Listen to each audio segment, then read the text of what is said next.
नमस्कार दोस्तों, मैं अमरीश कुमार आपका एक बार फिर से स्वागत करता हूं अपना channel the real concept of mathematics में।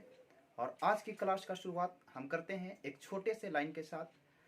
कहा गया है कि सोचने से कहाँ मिलते हैं तमन्नाओं के शहर, सोचने से कहाँ मिलते हैं तमन्नाओं के शहर, चलना भी जरूरी है मंजिल को पाने के लिए। तो इस छोटे से लाइन के साथ हम आज की क्लास का शुरुआत करते हैं। तो आइए, आज का पहला सवाल ये रहा आपके स्क्रीन बोर्ड पर।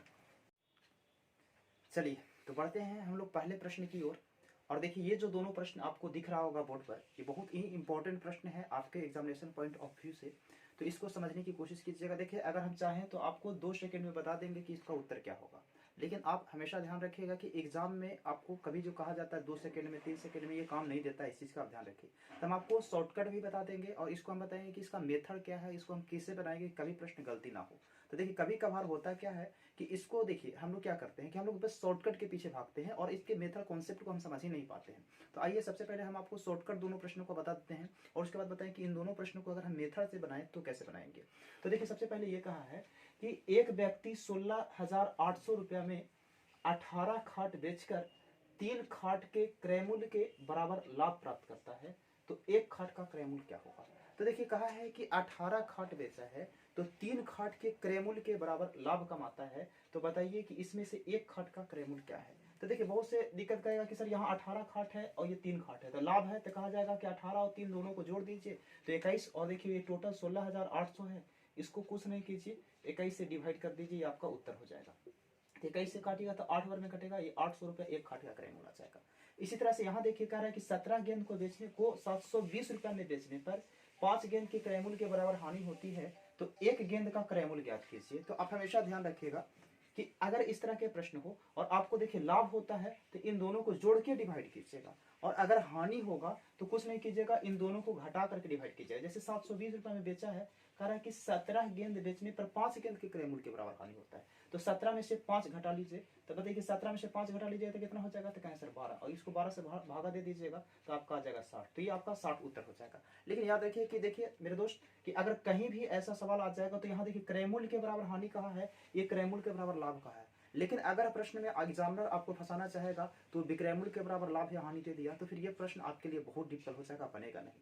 तो हम जो पिछले वीडियो में आपको बताए थे कॉन्सेप्ट, उस कॉन्सेप्ट के माध्यम से अगर इस प्रश्न को बनाना चाहेंगे तो बहुत बढ़िया से बन जाएगा। तब तक आप देखिए, इसको स्क्रीनशॉट कीजिए, हम आपको इसको मेथड से बताते हैं कि कैसे हम बनाएंगे इस तरह के सवाल को। तो हम इसको, उम्मीद है आप स्क्रीनशॉट कर लिए होंगे। अब हम बताते हैं कि इसको हम बाई कॉन्सेप्ट, यानी कि जो रियल कॉन्सेप्ट होगा, जैसे कि आपका चैनल का नाम है रियल कॉन्सेप्ट, तो हम रियल कॉन्सेप्ट सिखाने की कोशिश करेंगे इस वीडियो में। तो देखिए, कह रहा है क्या, कह रहा है कि एक व्यक्ति 16,800 रुपये में 18 खाट बेचा है। तो हम आपको कल ही बताए थे कि जितना खाट आप बेचेंगे उतना ही खाट आपको पहले खरीदना होगा। तो कह रहा है कि 18 खाट बेचा है, यानी एसपी है 18, तो लिख लीजिए 18 एसपी। और कह रहा है 18 बेचा है, तो हम आपको बताए थे कि खरीदना भी होगा 18, तो आप यहाँ लिखिए 18 सीपी। और आपको ये ना तो लाभ दिया हुआ रहेगा और नहीं तो हानि दिया हुआ रहेगा। कह रहा है कि 3 खाट के क्रय मूल्य के बराबर लाभ होता है, प्रॉफिट दिया हुआ है 3 खाट के क्रय मूल्य के बराबर, तो ये लिख लीजिए 3 सीपी। और आपको बताया था कि लाभ का फॉर्मूला क्या होता है, तो आपको पता होगा कि लाभ बराबर होता है एसपी बड़ा होगा और सीपी क्या होगा, छोटा होगा, यानी कि लाभ बराबर एसपी माइनस सीपी। तो अब इस पे यहाँ से आप निकाल लीजिए। तो अब एसपी और सीपी की जगह देखिए, ये प्रॉफिट है तो प्रॉफिट दिया हुआ है 3 सीपी, तो यहाँ लिखिए 3 सीपी और बराबर लिखिए, देखिए 18 एसपी है तो 18 एसपी और माइनस 18 सीपी, तो यहाँ 18 सीपी। और देखिए, सीपी वाला को एक तरफ और एसपी वाला को एक तरफ। तो देखिए, इसको इधर लेके जाइएगा तो इधर हो जाएगा 18 सीपी और ये 3 सीपी, तो 18 और 3 कितना होगा, 21 सीपी बराबर 18 एसपी। इसका मतलब देखिए ये हुआ कि जो 18 वस्तु का विक्रय मूल्य है ना, वही 21 वस्तु के क्रय मूल्य के बराबर है। तो आपके किताब में दिया हुआ है 18 वस्तु का विक्रय मूल्य 16,800 रुपया। तो अभी इससे आप क्या सीखे कि देखिए, जो 18 वस्तु का विक्रय मूल्य है वही 21 वस्तु का क्रय मूल्य है। तो कह रहा है कि एक वस्तु का क्रय मूल्य बताइए। तो 18 वस्तु का विक्रय मूल्य कितना है, तो कहेंगे सर 16,800। तो ये 18 वस्तु के विक्रय मूल्य की जगह आप 16,800 लिख सकते हैं, तो कहेंगे सर बिल्कुल लिख सकते हैं। तो 16,800 लिख देंगे और 21 सीपी यानी 21 वस्तु के क्रय मूल्य के बराबर है। ये 21 से काट दीजिएगा, 8 वर्ग में कट जाएगा, यानी कि आपका उत्तर यहाँ से 800 आएगा। और ये आपका ओरिजिनल है कॉन्सेप्ट, जिसको आप कह सकते हैं। अब इस प्रश्न का उत्तर आप मार सकते हैं 800 रुपया। इसी तरह से देखिए, दूसरे प्रश्न को अगर हम बनाना चाहेंगे तो कैसे बनाएंगे। तो देखिए, कह रहा है कि 17 गेंदों को 720 रुपए में बेचने पर, तो 17 गेंद बेचे हैं, तो यहां लिख लीजिए एसपी कितना, 17 एसपी। और आपसे कह रहा है कि 5 गेंद के क्रय मूल्य के बराबर हानि होता है। तो आप बेचे हैं 17 तो खरीदे भी होंगे 17, कहेंगे सर 17 सीपी। और हानि हो रहा है, इस बार लॉस हो रहा है कितना, तो 5 गेंद के क्रय मूल्य के बराबर। तो आप यहाँ लिख लेते हैं। अब जरा सा समझिए कि आपका आंसर लॉस हुआ है यानी कि हानि, और हानि बराबर होता है कि सीपी बड़ा होगा और एसपी क्या होगा, तो कहेंगे छोटा। सीपी बड़ा और एसपी छोटा। तो अब देखिए लॉस कितना हुआ है, तो 5 सीपी, तो यहाँ लिख लीजिए 5 सीपी, और बराबर में देखिए यहाँ सीपी कितना है, तो 17, और एसपी कितना है, एसपी, तो कहें सर 17। अब जरा सोचिए कि सीपी वाला को सीपी वाला की तरफ और एसपी वाला को एसपी वाला की तरफ, तो इसको हम इधर कर देते हैं, इसको इधर लेकर आ जाते हैं। तो देखिए 17 एचपी को इधर करेंगे ना, तो ये हो जाएगा 17 एचपी प्लस में माइनस से, और बराबर क्या हो जाएगा, ये 5 सीपी इधर आएगा तो प्लस से, देखिए इधर आएगा तो माइनस में हो जाएगा, और 17 में से 5 जाएगा तो 12 सीपी हो जाएगा। इसका मतलब ये होगा कि जो 17 वस्तु का विक्रय मूल्य है ना, वो 12 वस्तु के क्रय मूल्य के क्या है, बराबर है। 17 वस्तु का विक्रय मूल्य 12 वस्तु के क्रय मूल्य के बराबर है। और यहाँ देखिए कह रहा है कि 17 गेंदों को 720 रुपये में बेचा गया है, तो 720 रुपये में बेचा गया है 17 गेंद को, और ये बराबर है किसके, 12 सीपी के। तो यहाँ से आप काट दीजिए, तो देखिए काटिएगा तो 12 से 12 6 72, यानी एक गेंद का जो क्रय मूल्य आएगा वो आपका 60 रुपये आ जाएगा। ठीक है, फिर चलते हैं अगले सवाल की ओर। सवाल नंबर 3 और 4, देखिए ये दो प्रश्न एक ही जैसे हैं और हमेशा अक्सर आपके एग्जाम में इस तरह के प्रश्न देखने के लिए मिलेंगे। तो आइए अब समझते हैं कि हम इन तरह के प्रश्नों को कैसे सोल्व कर रहे होंगे। देखिए पहला प्रश्न कहा है कि 20 वस्तुओं को 160 रुपये में बेचने पर एक व्यक्ति को 20% की हानि होती है, तो 20% लाभ प्राप्त करने के लिए उसे 240 रुपये में कितनी वस्तुएं बेचनी होगी। और इसी तरह का जस्ट एक एसएससी का सवाल है कि 12 संतरे 60 रुपये में बेचने पर एक व्यक्ति को 25% की हानि होती है, तद अनुसार उसे 25% लाभ के लिए 100 रुपये में कितने संतरे बेचने होंगे। तो अगर आप प्रॉफिट लॉस बहुत बढ़िया तरीके से पढ़े होंगे तो उसमें एक कॉन्सेप्ट आता है, जिस कॉन्सेप्ट को हम लोग कहते हैं रकम बटा मात्रा। तो सर ये रकम बटा मात्रा क्या है, तो समझते हैं पहले कि रकम बटा मात्रा का मतलब ये होता है कि अगर हमें किसी भी वस्तु के एक, यानी कि किसी भी तरह के एक वस्तु के क्रय मूल्य को निकालना होगा तो हम हमेशा रुपया को ऊपर रखेंगे और उसमें से जितना मात्रा रहेगा यानी वस्तु रहेगा उसको हम नीचे रखेंगे, तो हमको एक वस्तु का मूल्य निकल जाएगा। जैसे हम कह सकते हैं कि 20 वस्तु का मूल्य है हमारा 5 रुपये है, तो एक वस्तु का निकालना होगा तो 5 को ऊपर रखेंगे, 20 को नीचे रखेंगे, तो एक वस्तु का क्रय मूल्य निकल जाएगा। तो रकम बटा मात्रा, इससे हमको एक वस्तु का किसी भी एक वस्तु का क्रय मूल्य निकालने में या विक्रय मूल्य निकालने में आसानी होता है, तो आप ऐसा याद रखिएगा। तो अब देखिए रकम बटा मात्रा कहता क्या है, तो कह रहा है कि 20 वस्तु को 160 रुपये में बेचने पर, तो 160 रुपये में हम बेचे हैं 20 वस्तु, तो 160 और 20 वस्तु बेचते हैं, तो रकम को ऊपर मात्रा को नीचे, और कहता है कि 20% की हानि होती है। तो आप पढ़े होंगे कि अगर किसी वस्तु पर हानि होती है तो हमेशा आप क्या करते हैं, 100 में से घटा करके लिखते हैं। तो 20% की हानि होती है तो 100 रुपये में 20 रुपये कम हो जाएगा, तो कितना होगा 80। तो आप 80 को डायरेक्ट इसके नीचे लिख दीजिए। कैसे इसके नीचे क्यों लिखेंगे, तो देखिए बहुत से लोग करते क्या है कि इसको एक लाइन पार किया, 80 को यहाँ लिखते हैं, तो फिर से 80 यहीं आएगा। तो उससे बेहतर होगा कि आप कोई कंफ्यूजन ना हो, आप 80 को डायरेक्ट यहाँ रखिए। फिर से समझिएगा, कह रहा है कि 160 रुपये में एक व्यक्ति को 20 वस्तुओं को 160 रुपये में बेचने पर, तो 160 रुपये में 20 वस्तु, 20% की हानि होती है, तो 20% हानि यानी कि 80 हो गया। तो कह रहा है 20% लाभ प्राप्त करने के लिए, तो 20% लाभ प्राप्त करना है तो गुना कर दीजिए 120 से, और आपसे कह रहा है कि उसे 240 रुपये में कितना वस्तु बेचना होगा। तो यहाँ से आपका एक वस्तु का विक्रय मूल्य निकल जाएगा, फिर 240 में कितना बेचना है वो निकल जाएगा आपका। तो आप जरा इसको काटिए, तो देखिए 80 से काटिएगा तो ये 2 बार में कटेगा, और ये 2 से काटिएगा ये 10 बार में कटेगा, ये 0 से ये 0 कट गया, यानी ऊपर हो गया 12 और नीचे आ गया 1। अभी 12/1 का मतलब आया कि 12 रुपया में एक वस्तु बेचेगा। तो आपसे प्रश्न ये नहीं पूछा है कि 12 रुपये में कितना बेचेगा, आपसे पूछा है कि बताइए 240 में कितना बेचेगा।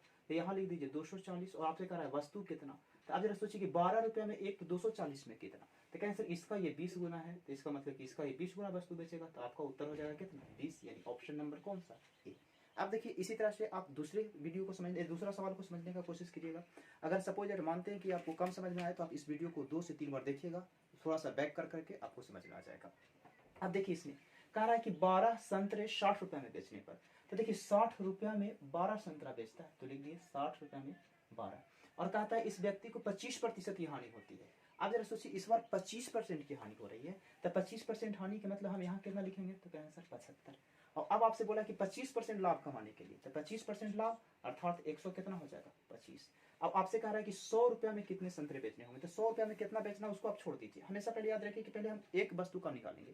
तो आप जरा काटिएगा इसको, तो देखिए 12 × 5 = 60, सॉरी ये नहीं, ये 125 है और ये 12 25 60, ये कट जाएगा आपका 12 25 60। अब यहाँ से काटिएगा तो 25 से, तो 25 दिया 75 और 25 बचे 125, यानी ऊपर आ जाएगा 5 5 25 और नीचे आ जाएगा कितना 3। तो ये ऊपर 25/3 का मतलब यह हुआ कि 25 रुपया में 3 वस्तु बिकेगा, 25 रुपया में 3 वस्तु।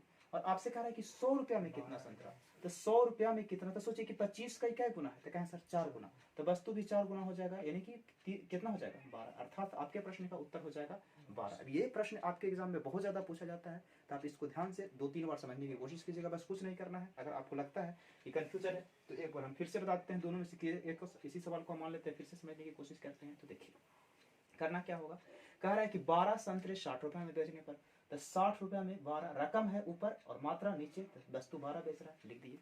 कह रहा है कि 25% की हानि होती है अर्थात 75, तो कह रहा है 25% लाभ प्राप्त करने के लिए, तो 25% लाभ यानी 125 गुना कर दीजिए। अब इसको काटिएगा, देखिए 12 25 60, 5 से काटिएगा तो 15, 5 से काटिएगा तो 5 3 15 और 25 25 25 से, यानी ऊपर आ जाएगा 25 और नीचे आ जाएगा कितना 3। इसका मतलब यह हुआ कि एक वस्तु का विक्रय मूल्य निकल गया, यानी कि 25 रुपया में क्या गो 3 गो, तो आप 25 रुपया में 3। और आपसे कह रहा है कि बताइए कि 100 रुपया में कितना वस्तु बेचेगा, तो ये 100 रुपया में कितना पूछ रहा है। तो देखिए 25 रुपया में 3 गो, तो 100 रुपया में कितना, कहें सर इसका 4 गुना पैसा है हमारे पास, तो वस्तु भी 4 गुना होगा, तो 4 गुना करेगा तो 3 चौका कितना 12, यानी इस प्रश्न का उत्तर हो जाएगा 12। चलिए ठीक है, बढ़ते हैं अगले प्रश्न की, अगले सवाल की ओर, सवाल नंबर 5 और सवाल नंबर 6 की ओर। ये दोनों सवाल अक्सर एग्जाम में पूछे जाते हैं और सबके सब सवाल रेलवे के एग्जाम की हैं, कुछ सवाल एसएससी के भी रहते हैं।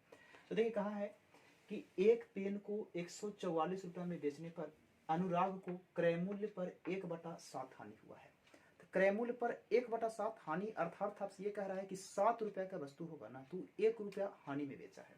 तो आप जरा सोचिए कि क्रय मूल्य 7 है और लॉस उसको हुआ है 1 रुपये का, तो बताइए कि क्रय मूल्य पर 1/7 हानि अर्थात 7 रुपये का वस्तु 1 रुपया करने बेचेगा, तो बताइए कि बेचेगा कितना में, तो कहेंगे सर 6 में, लेकिन किताब कह रहा है कि 144 रुपये में बेचा है। अब आगे सवाल में कह रहा है कि यदि पेन 189 रुपये में बेचा जाए तो लाभ प्रतिशत क्या होगा। तो कह रहा है कि पेन को अगर 189 रुपये में बेचा जाए तो लाभ परसेंट क्या होगा। तो आपको ये चीज़ तो पता होगा कि कभी भी किसी भी प्रश्न में हमको प्रतिशत लाभ या हानि ज्ञात करने के लिए क्रय मूल्य और विक्रय मूल्य ये दोनों का होना आवश्यक है। जब तक ये दोनों चीज़ें नहीं होंगी तब तक आप लाभ हानि का गणना नहीं कर सकते हैं। तो एक तो आपको विक्रय मूल्य मिल गया, हम यहाँ से क्रय मूल्य निकालने की कोशिश करते हैं।